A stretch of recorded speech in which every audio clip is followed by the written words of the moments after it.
Bonjour à tous, sans oublier nos amis francophones et nos cousins canadiens. Donc, dans ce tutoriel numéro 16 du module Formation, nous allons voir l'exemple de la mauvaise gestion d'un budget personnel. En un mot, on va voir tout ce qu'il ne faut pas faire lorsque l'on veut bien gérer son budget.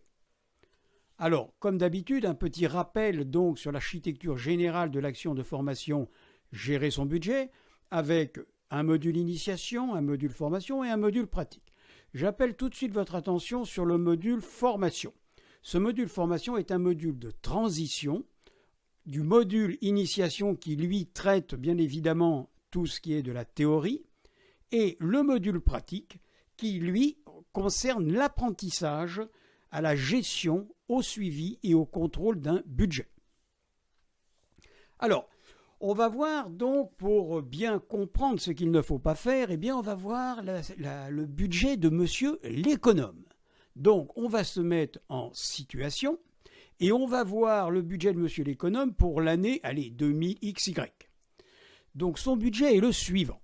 Ressources mensuelles. Il gagne 2400 € par mois. Il dépense mensuellement 3300. Et bien évidemment, ça lui donne un découvert mensuel de 870 €. Alors, en plus de cette situation, monsieur l'économe a une dette de fonctionnement à sa banque de 278 640 €, soit 10 ans de ses ressources annuelles.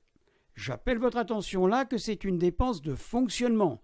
Donc, ça veut dire que ce sont des prêts non affectés qu'il a pris, donc des prêts personnels, donc de l'argent qu'il a touché, et non pas des prêts affectés, comme par exemple un prêt immobilier.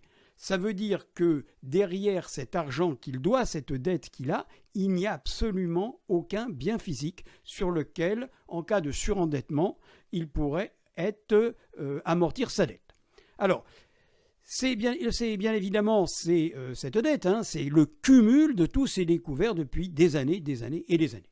Alors, ces frais bancaires, qu'on appelle aussi les agios, automatiquement, il paye 412 € par mois, soit 12,5% de ses dépenses. Alors, là, ce que je vous montre, c'est une situation réelle. Là, je n'invente pas. Donc, vous allez voir pourquoi. Alors, maintenant, on va regarder sur son tableau de gestion, à monsieur l'économe.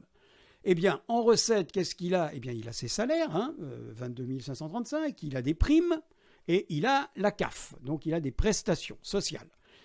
Il touche donc 29 160 € par an, donc c'est bien un budget annuel, on est d'accord. Donc ça lui fait quand même par mois 2430 €, ce qui n'est quand même pas vilain. Ensuite, dans ses dépenses, pratiquement, dès le départ, ce sont ses frais bancaires. Il a 4 950 € par an, de frais bancaires. Bien sûr, après, il a son alimentation, son logement, sa santé, l'habillement, le loisir, ça vous connaissez. Et à la fin de l'année, quand il fait son bilan, il a eu 29 160 de ressources et il a dépensé 39 600 € donc de dépenses. Ça veut donc dire qu'il a un déficit, un découvert de 10 440 €, soit 26% de ses dépenses. Donc, pratiquement, il n'a pu couvrir avec ses recettes que 75% de ses dépenses. Et on voit bien ici que sa dette, que l'on voit bien ici, 278 640, il va lui falloir 10 ans de ses ressources pour pouvoir l'atténuer. Alors, quelle est la conséquence de cette situation ? C'est que dès le 1er octobre, cette personne n'a plus de ressources pour vivre jusqu'à la fin de l'année.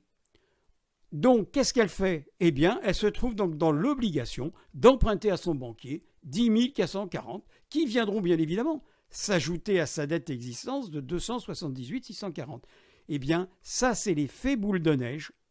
Ça, c'est l'effet carte de crédit, mais nous en reparlerons.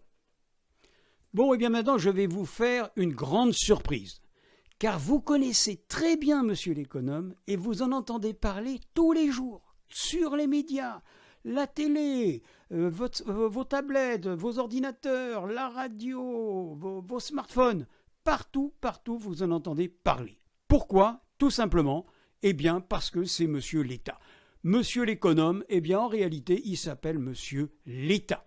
Ce qui fait que je vais vous présenter le budget de l'État, donc dans la même structure que celle de monsieur l'économe, mais bien évidemment, on va avoir les mêmes chiffres, les mêmes pourcentages, hein, il y a bien proportionnalité à un budget personnel, mais bien évidemment, la nature des recettes ne vont plus être les mêmes et la nature des dépenses non plus.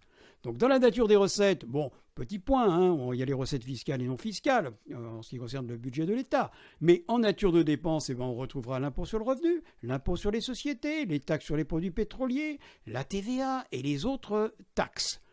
En dépenses, sa première dépense ici, ça va être le paiement de l'intérêt de sa dette, nos 4 944 comme monsieur l'économe, puisque l'État c'est monsieur l'économe, même s'il ne porte pas bien son nom.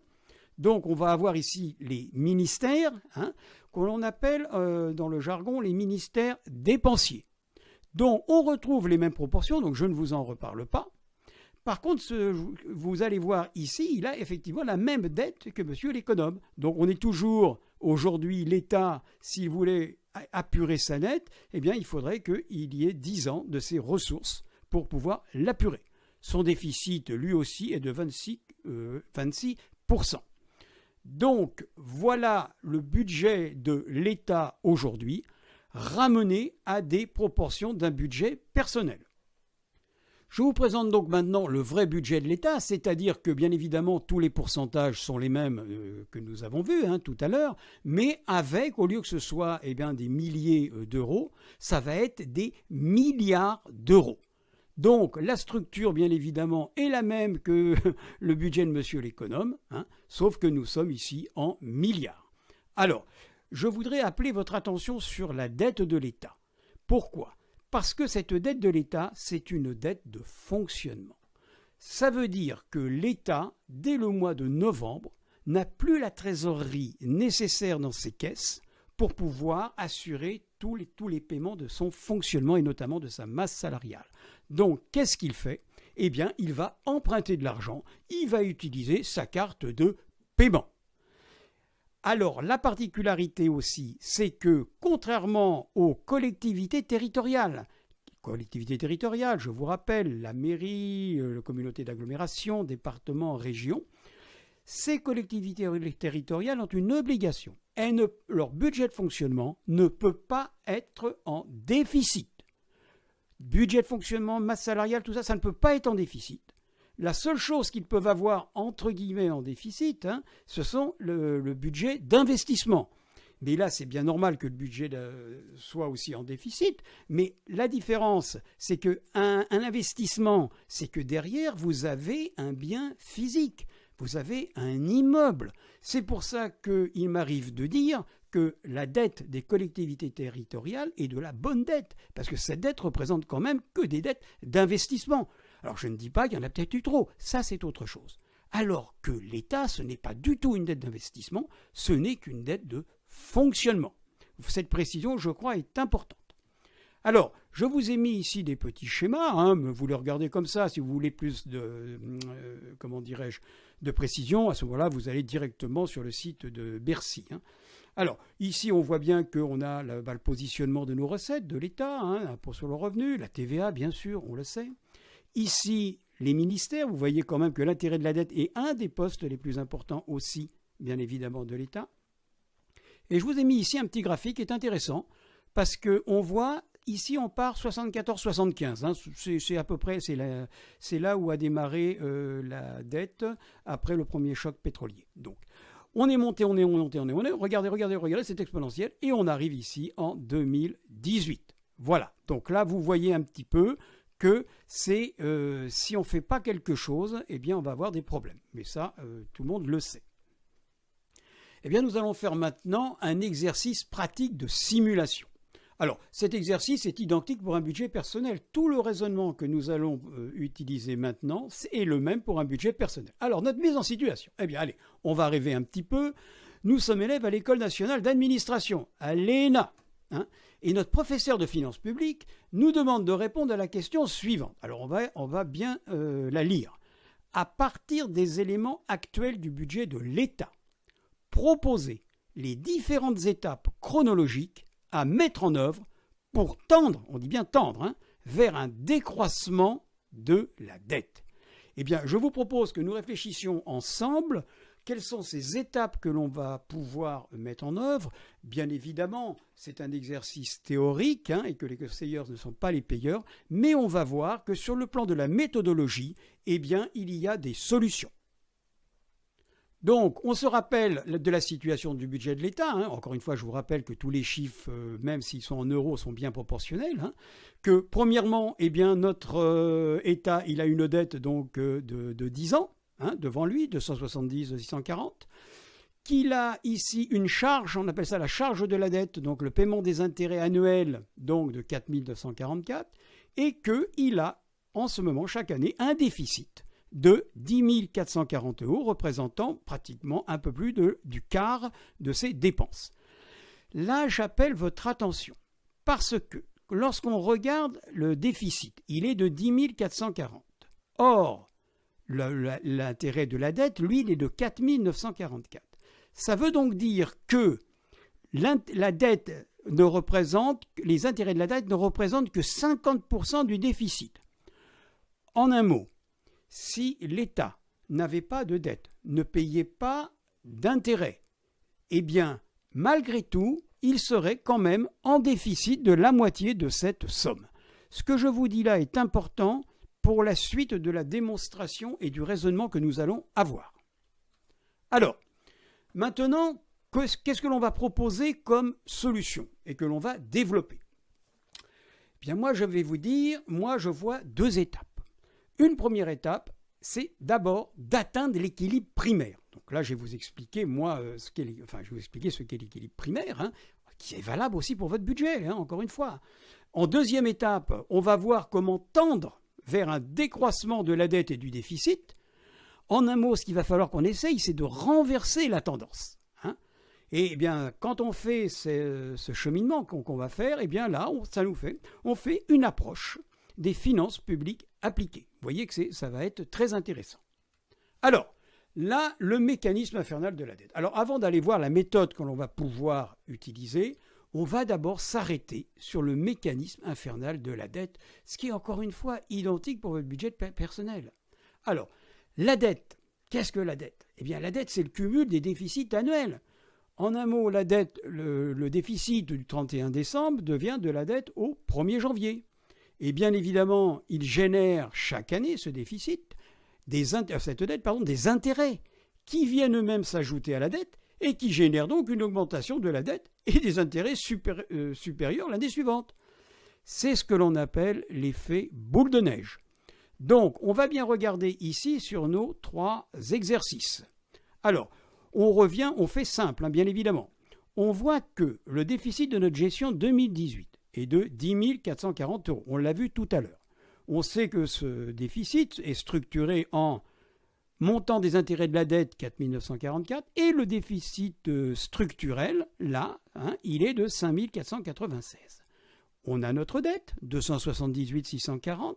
Donc, bien évidemment, la dette de l'année suivante, eh bien, ça va être la dette de l'année, auxquels vont venir s'ajouter le déficit. Comme je vous disais, on a fait, en termes budgétaires, on appelle ça le transport. Donc, on arrive ici, en 2019, à 289 082 de dette. Comme ici, on continue, bien évidemment, le structurel ne bouge pas. Par contre, l'intérêt de la dette, lui, on voit qu'il a augmenté, l'intérêt de la dette, parce que, bien évidemment, comme la dette a augmenté, eh bien, les intérêts augmentent. Donc, notre déficit de gestion augmente aussi. On voit que nous avons quand même mécaniquement une augmentation de 4%. Et nous repartons sur le même mécanisme pour l'année suivante. On a à cette dette-là de l'année 2019 vont venir s'ajouter 11 278 de déficit. Donc, en 2020, on va avoir une dette de 300 358, mais aussi une augmentation de l'intérêt de la dette, puisque nous avons augmenté le capital. Donc, l'année suivante, ce sera la même chose. On va arrêter là parce qu'on peut aller loin. Vous voyez donc bien comment se passe le mécanisme d'accroissement à la fois de la dette, année après année, gestion après gestion, et aussi bien évidemment de la charge de la dette, c'est-à-dire des intérêts que l'on doit payer. Donc un petit schéma ici pour vous montrer un petit peu bien évidemment 2018, 2019, 2020, comment ça augmente. Et je vous rappelle ce schéma qui est important, qui est le schéma du déficit. on part ici de 75 et on arrive ici en 2018.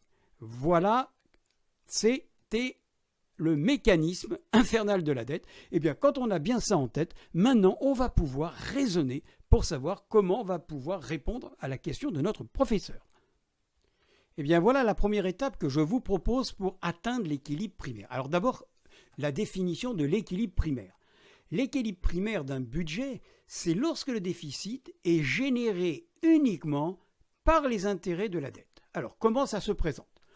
Vous vous rappelez, en 2018, nous l'avons vu précédemment, nous avions 10 440 euros donc, de déficit de gestion, dont 4 944 d'intérêts et 5 496 donc, de déficit structurel. On se rappelle que, bien évidemment, la dette de l'année suivante, c'était la dette de l'année précédente auquel on ajoutait son déficit. Et on se met dans cette situation-là. Dans cette situation-là, le gouvernement, on va dire, enfin un gouvernement, a décidé donc d'arriver à l'équilibre primaire. Donc que son déficit de gestion corresponde exactement au déficit donc, de ses intérêts, au montant de ses intérêts. Eh bien, qu'est-ce qu'il faut qu'il fasse à ce moment-là ? Il faut qu'il diminue donc son budget de 5 496. Alors là, bien évidemment, cette réduction de 5 496, elle est obtenue soit par une augmentation des recettes, soit par une diminution des dépenses. Mais elle peut être aussi obtenue par une augmentation ou un mixte. Alors très honnêtement, là, il s'agit d'un choix de politique économique et sociale dans lequel je ne rentrerai pas et très honnêtement, je n'ai pas la compétence. Donc, on voit que l'année suivante, maintenant, on a automatiquement sur l'année suivante, on voit que le montant du déficit de la gestion, eh bien, c'est uniquement le montant des intérêts de la dette. Donc nous sommes bien, dans cette première étape, arrivés à l'équilibre primaire et nous avons déjà une diminution de la progression des intérêts de la dette, car je vous rappelle qu'avant nous avions une progression de 4% annuel de la dette, que maintenant ce n'est plus à cette étape-là que 2%. Donc maintenant on va apprendre la deuxième étape, on va attaquer la deuxième étape, c'est tendre vers un décroissement de la dette et du déficit. Donc pour cela, le décroissement de la dette et du déficit, il résulte bien sûr soit d'une augmentation des recettes, soit une diminution des dépenses ou un mixte des deux. Alors, l'atteinte de l'équilibre primaire, on ne va pas revenir dessus puisque je vous l'ai expliqué précédemment. On va partir du principe que nous sommes à l'équilibre primaire en 2020 et nous allons voir comment on va faire ce qu'on va proposer en 2021 et 2022 pour diminuer le capital de la dette et le déficit. Donc, il est bien évident que si on veut diminuer la dette, il va falloir qu'on dégage de la ressource. Donc, notre budget 2021, voilà comment il va se présenter normalement. On va avoir un excédent de budget de 10 000 euros. Alors là aussi, on augmente les recettes, on diminue les dépenses, mais ça, c'est le problème du gouvernement. Dans nos dépenses, on a bien toujours ici le remboursement des intérêts de notre dette, bien évidemment. Et qu'est-ce que l'on s'aperçoit ici ? Bien évidemment, notre dette, elle a quand même augmenté, puisqu'il y a eu des dettes de l'année dernière. Alors, quand on regarde bien, on a bien une baisse globale de notre dette, ici de 4 103. Si je fais la dette de l'année dernière, je diminue de 10 000 et je rajoute mon déficit, j'arrive bien à 290 729 euros.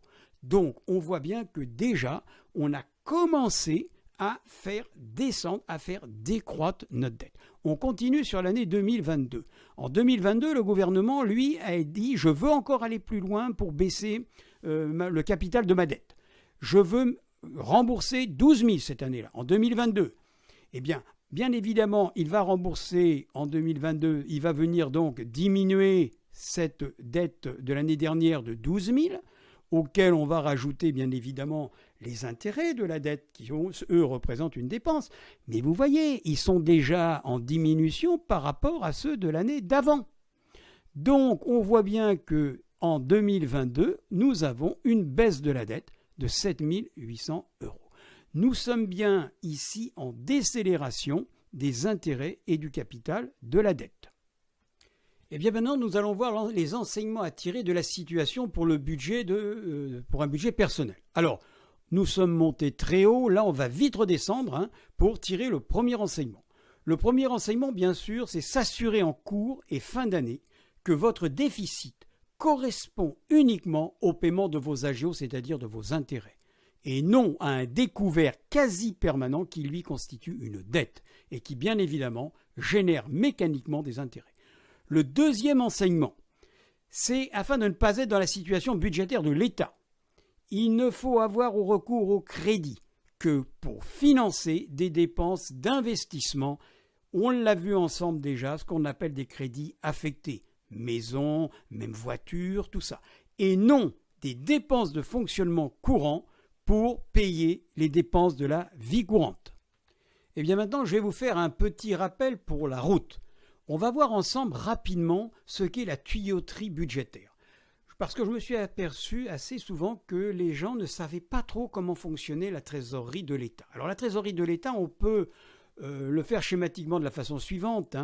La trésorerie de l'État, c'est une grande cuve. C'est une grande cuve. Et pour remplir cette cuve, on a deux principes, qui sont des principes budgétaires. Premièrement, c'est le principe de l'unité de caisse, c'est-à-dire que tout l'argent, toutes les recettes tombent dans une même caisse, et c'est le principe de la non-affectation des recettes aux dépenses. Normalement, une recette ne doit pas venir couvrir une dépense particulière. On verra qu'il y a des exceptions, mais c'est le principe de base. Alors, ça veut dire quoi tout ça ? Eh bien, ça veut dire que tous ces sauts-là, de la TVA, de la CSG, de l'impôt sur les sociétés, de l'impôt sur les revenus, tous ces sauts-là vont venir se vider dans cette grande cuve. C'est le Trésor public qui récupère tout ça dans la grande cuve. Et cette grande cuve, elle a 3 gros robinets. Son premier robinet, c'est pour payer notre contribution à l'Union européenne. Le deuxième robinet, c'est le budget de l'État. Ce sont ses ministères, c'est aussi la fonction hospitalière, c'est tout ça. Et le troisième robinet, c'est pour les dotations des collectivités territoriales. Vous vous rappelez, on a parlé de la dotation globale de fonctionnement. C'est ce tuyau-là, avec les régions, bien sûr, les départements, les agglomérations de communes et les mairies. Voilà. Alors, ça, c'est le principe de la non-affectation des recettes aux dépenses. Donc, tout tombe dans la même cuve. Mais il y a des exceptions. Alors, on va prendre l'exemple de l'exception de la TIPP, la taxe, la taxe sur les carburants. Cette taxe sur les carburants, elle figure dans ce qu'on appelle un compte d'affectation spéciale. Le produit de cette taxe vient directement pour financer la transition écologique et notamment les éoliennes. Voilà un petit peu comment ça se passe. Donc on a le principe général, c'est quand même énorme, c'est 90, pratiquement 90%. Et le reste, ce sont des crédits affectés, c'est-à-dire des ressources affectées à des dépenses. Alors, pour les puristes, ils pourront aller voir aussi des exceptions budgétaires dans lesquelles vous avez aussi les fonds de concours. Mais là, je ne vais pas plus loin parce que ce n'est pas le thème d'aujourd'hui. Alors, maintenant, une petite piqûre de rappel pour la route. On va voir votre tuyauterie budgétaire à vous, la vôtre. C'est exactement comme l'État. Vous avez ici une grosse cuve qui est votre compte en banque. Bon, dans la mesure, bien sûr, vous n'avez qu'un compte unique, on est bien d'accord. Et là, vos sauts. Vos sauts, ce sont vos ressources. Le salaire, la prime, les primes, la retraite, la CAF. Tout ça, ça vient dans la grosse cuve. Et à partir de là, vous avez tous les robinets, bien évidemment, qui vont couvrir vos dépenses. On les connaît, nos petits cliparts là. On les connaît. L'exception, on va dire, au principe budgétaire, un peu comme l'État, on va prendre un exemple. C'est l'allocation de rentrée scolaire, par exemple, qui, elle, normalement, elle ne doit pas venir dans la cuve, même si elle vient sur le compte en banque, mais dans le principe, elle ne doit pas venir sur la cuve. Elle doit aller directement pour acheter les habits et les fournitures scolaires. C'est ce que l'on appelle l'affectation directe de la ressource à la dépense.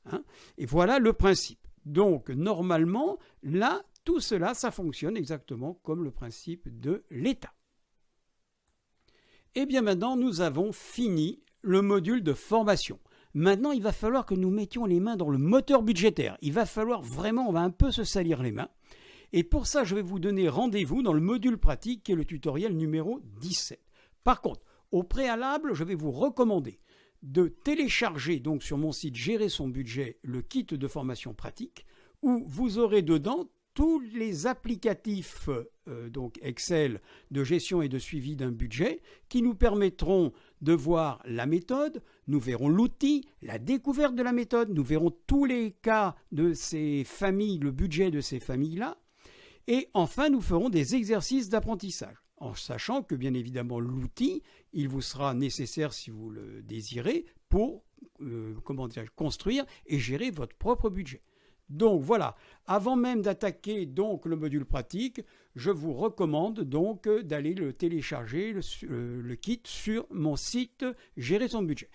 Je vous suggère aussi de vous abonner donc à ma chaîne pour suivre les prochains thèmes budgétaires que je vais développer, qui seront au nombre de 3. La gestion financière donc d'une association, la gestion dans le temps du surendettement, voir comment on gère un plan de surendettement, et enfin la gestion budgétaire d'une mairie. Et à partir de là, nous pourrons voir aussi, on reviendra sur les mécanismes du budget, alors non pas de l'État, mais des collectivités territoriales. Eh bien, je vous donne rendez-vous maintenant dans le module pratique avec grand plaisir parce que j'ai hâte d'aller avec vous les mains dans le moteur. Allez, à bientôt.